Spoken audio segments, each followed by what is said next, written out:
me here. These are indeed challenging times for the Indian economy, but I have dwelt on the near-term challenges elsewhere. Let me turn instead to the opportunities we have to make India a far better place than it is today, focusing in particular on finance. Much of the world is aging, facing the demographic tax of having to pay for an increasingly elderly population with a shrinking workforce. Much of the world has run out of easy paths to growth. Having built infrastructure everywhere and exploited natural resources to their fullest, many countries are left now with building bridges to nowhere to stimulate growth. Much of the world is also well educated, well fed, and well connected through roads, telecommunications, and finance. Now, India is unlike the rest of the world. Our population is young, our infrastructure inadequate, and too many Indians are poorly educated, poorly fed, and poorly connected. But that is precisely why our low-hanging opportunities for betterment are plentiful in the coming years. All we need to do is to pluck them. So, if it is so easy, why aren't we there already? This is an important question, but I don't want to go into the political economy of underdevelopment today. Suffice it to say that India is battling the internal interests that held it back in the past. While victory is not assured, we have made sufficient progress that we can look ahead to what we need to do in the next few years to put ourselves firmly back on the path of strong and sustainable growth. Now, some would say we need to focus on manufacturing. Others point to the industries we do not have, such as electronics or computer chips, and say that is what we need. Echoes of industrial planning seem to be heard once again in the corridors of power. I'm worried because we seem to be reverting to a dialogue of protection and subsidies that we left behind long ago. Our industrial sector is no longer an infant that needs to be mollycoddled. While we should not enter into free trade agreements that give foreign manufacturers an undue advantage, that is no reason for us now to respond by giving domestic manufacturers protection. We must remember that one domestic producer's advantage from protectionist profits is paid for by the consumer or shows up as another domestic producer's cost disadvantage. Instead of targeting specific industries for governmental attention, which risks bringing back all the baggage of the license permit Raj that we left behind, let us focus instead on improving the conditions for growth for all. Our measure of success should be the jobs that are created not by giving government subsidies or protections to labor-intensive industries or sectors, but by developing a facilitating, though competitive environment that will result in the emergence of the best solutions. This requires a disciplined focus on 4 issues, at least.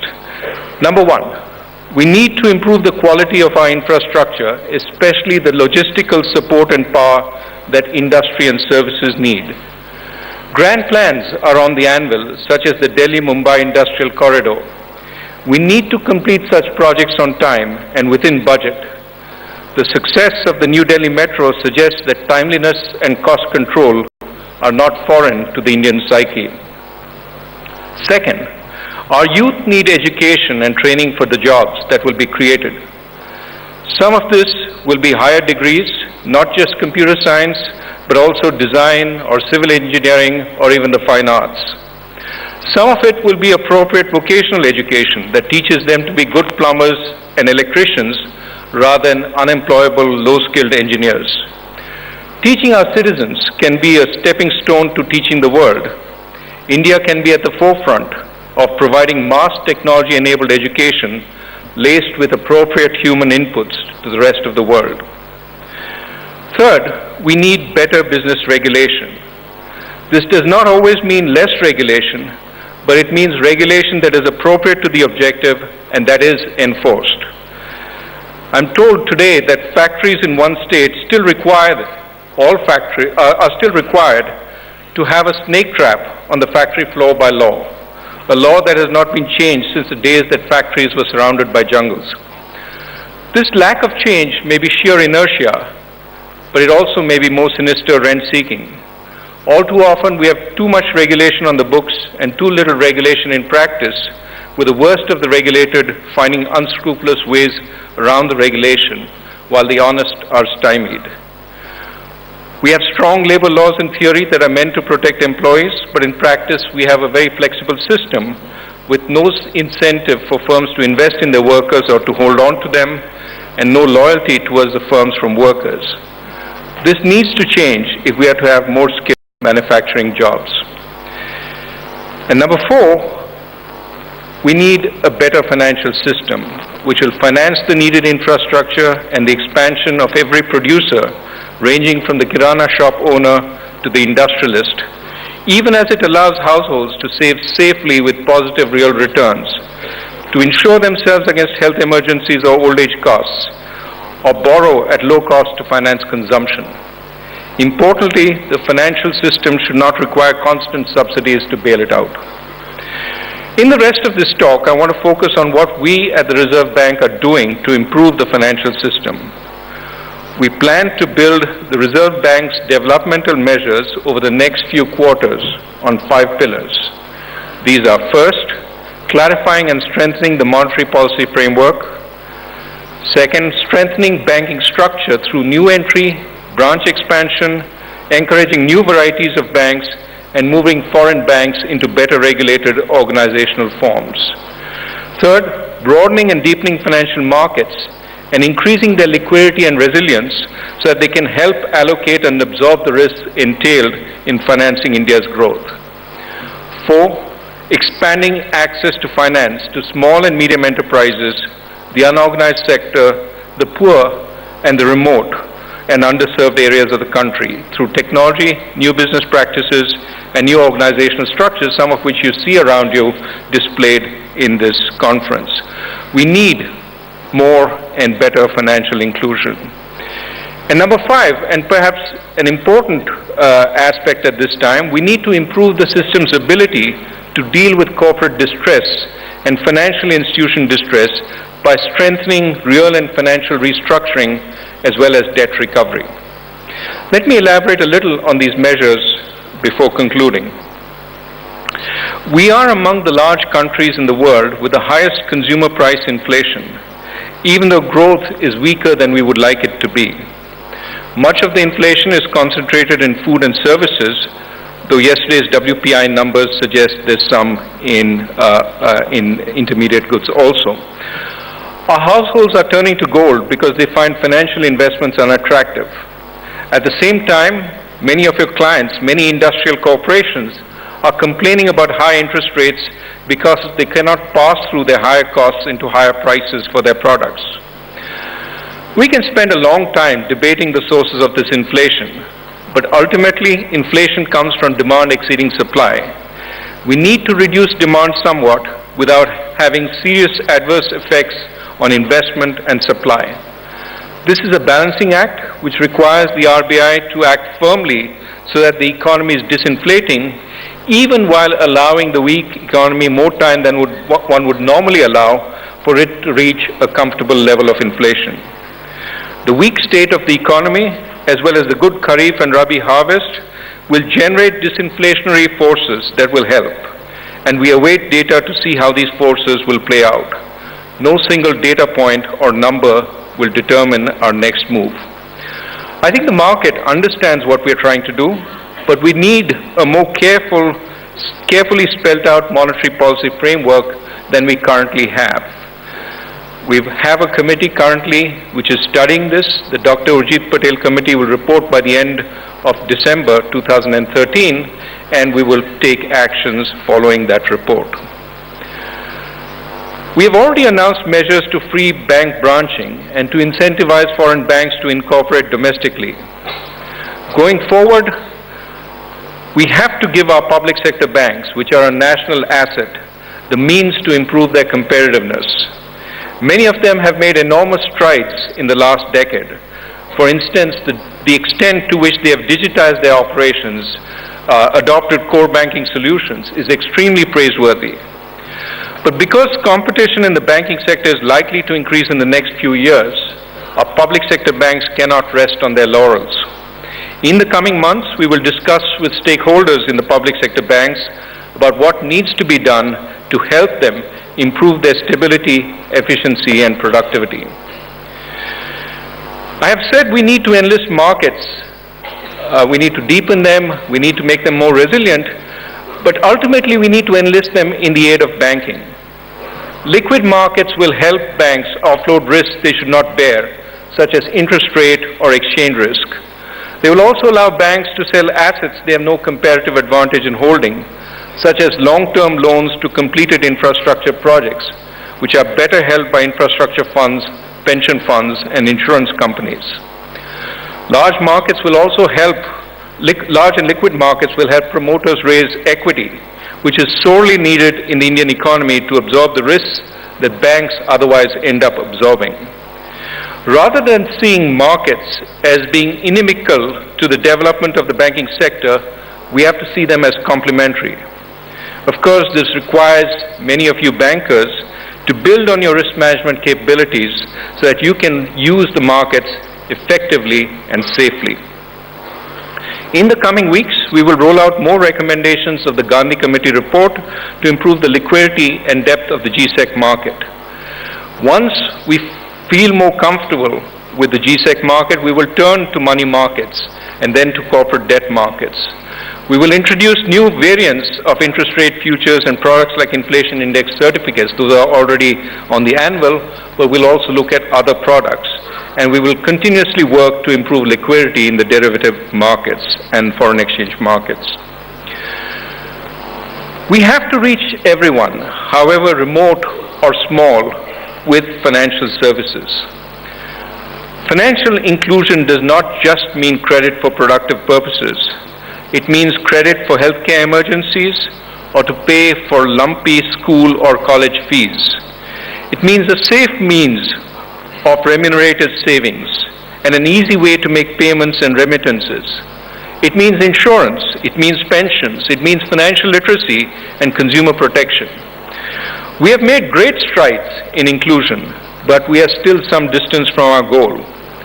We've adopted a branch-based strategy for inclusion, but it's not enough. Too many poor people in so-called overbanked areas, typically urban areas, still do not have access to banking services. We have many experiments underway to use technology, again, like we've seen on display today, to use technology like mobile phones, new products such as mobile wallets, and new entities such as a variety of business correspondents to link people up to the formal financial system.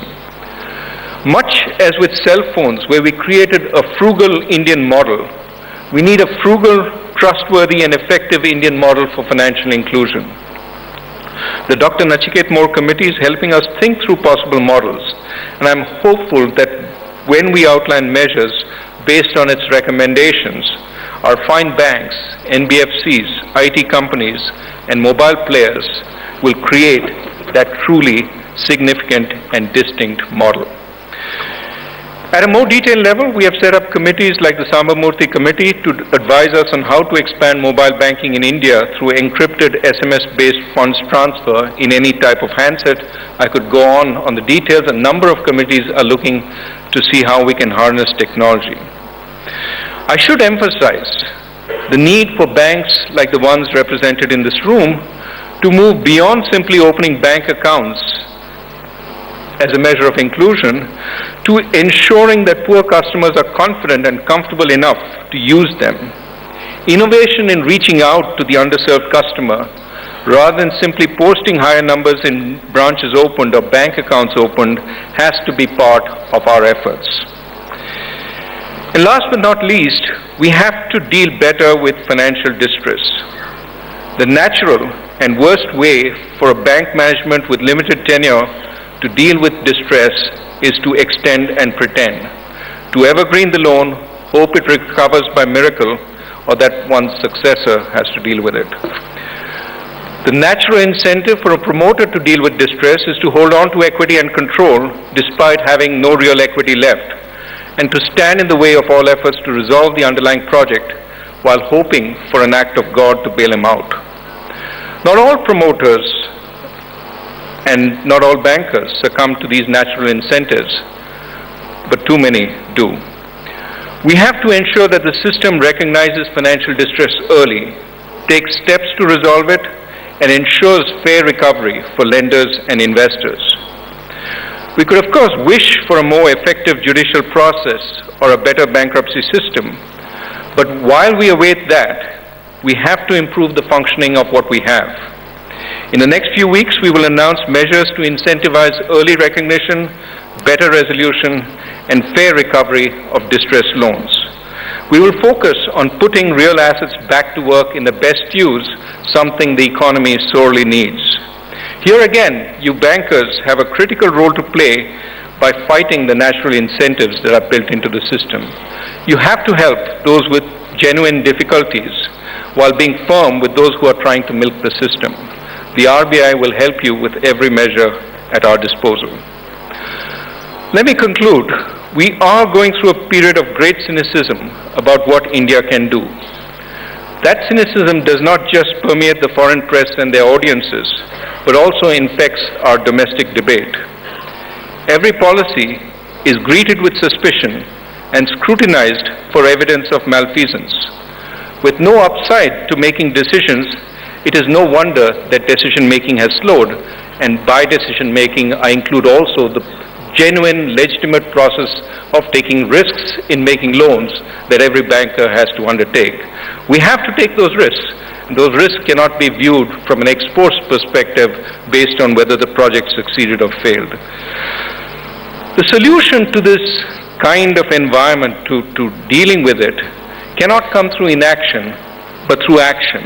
Action that is seen as purposeful, unbiased, and effective. No doubt mistakes will be made, but if the weight of clean actions builds up, the miasma of suspicion that pervades our society today will ebb.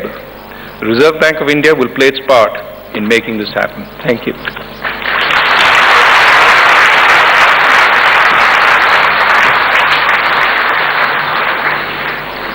Thank you so much, sir. The saying goes that uneasy lies the head that wears the crown. Nobody knows it better than our special guest of the day, Dr. Raghuram Rajan, who occupies the hot seat as the Governor of Reserve Bank of India. Thank you so much once again, sir. May I now request Mrs. V.R. Iyer, Chairperson and Managing Director, Bank of India, to present the Governor a small memento as a token of our appreciation. There's RBI Governor Raghuram Rajan there at the bank on making some important announcements. If you look at them, sending a very clear-cut message to industry, saying industry should no longer rely on domestic protectionism and subsidies, that industries need to become more competitive, and so do banks. In the coming weeks, he will be meeting all stakeholders of public sector banks to improve efficiencies as well as competitiveness, how measures are going to be announced for GSECs, followed by how to improve liquidity in the derivatives markets and the money markets. Stay tuned. We have to slip into a short break. Plenty of news after this break.